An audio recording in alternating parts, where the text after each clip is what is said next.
আসসালামু আলাইকুম। আজ থেকে বরাবর ১ বছর আগে আজকের এই দিনে, আজ হচ্ছে ৫ই আগস্ট ২০২৫।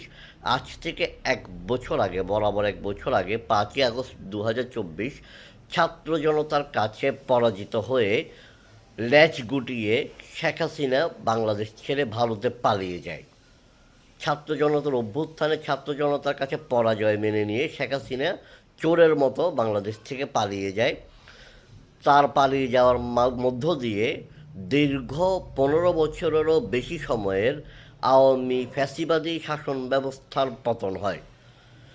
যে একটি ফ্যাসিবাদী শাসন ব্যবস্থা, স্বৈরতান্ত্রিক শাসন ব্যবস্থা এদেশে ছিল, আওয়ামী লীগ যেটা কায়েম করে রেখেছিল, ফ্যাসিস্ট হাসিনা যে স্বৈরাচারী শাসন ব্যবস্থা কায়েম করে রেখেছিল, তা থেকে এদেশের মানুষ ৫ই আগস্ট ২০২৪ মুক্তি পায়।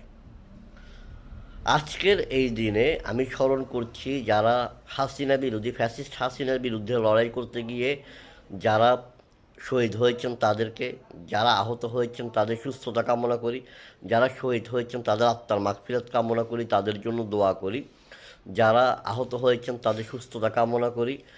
জুলাই আগস্টের অভ্যুত্থানে যেসব সহযোদ্ধারা রাজপথে ছিল এবং যারা অনুপ্রেরণা জুগিয়েছে, যারা রাজপথে ছিল সরাসরি, এবং যারা দেশের বাহিরে থেকেও আমাদেরকে অনুপ্রেরণা জুগিয়েছে, এবং যারা ঘরে বাহিরে যেভাবে অবদান রেখেছে, অনলাইন অফলাইন উভয় ক্ষেত্রে যারা আমাদেরকে অনুপ্রেরণা জুগিয়েছে, যারা আমাদের সাথে কাঁধে কাঁধ মিলিয়ে লড়াই করেছে, তাদের সবাইকে বিজয়ের শুভেচ্ছা। তাদের সবাইকে বিজয়ের শুভেচ্ছা।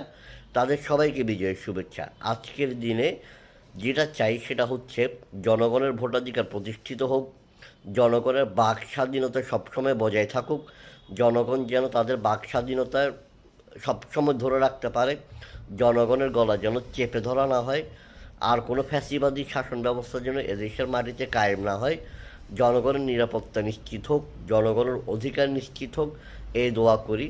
বাংলার মাটিতে জনগণের নির্বাচিত সরকার ক্ষমতায় বসুক এবং আর কোনো স্বৈরাচার না আসুক, ফ্যাসিস্ট কোনো শাসক না আসুক, জনগণের ভোটাধিকার নিশ্চিত হোক, জনগণের অধিকার নিশ্চিত হোক, বাক স্বাধীনতা নিশ্চিত হোক।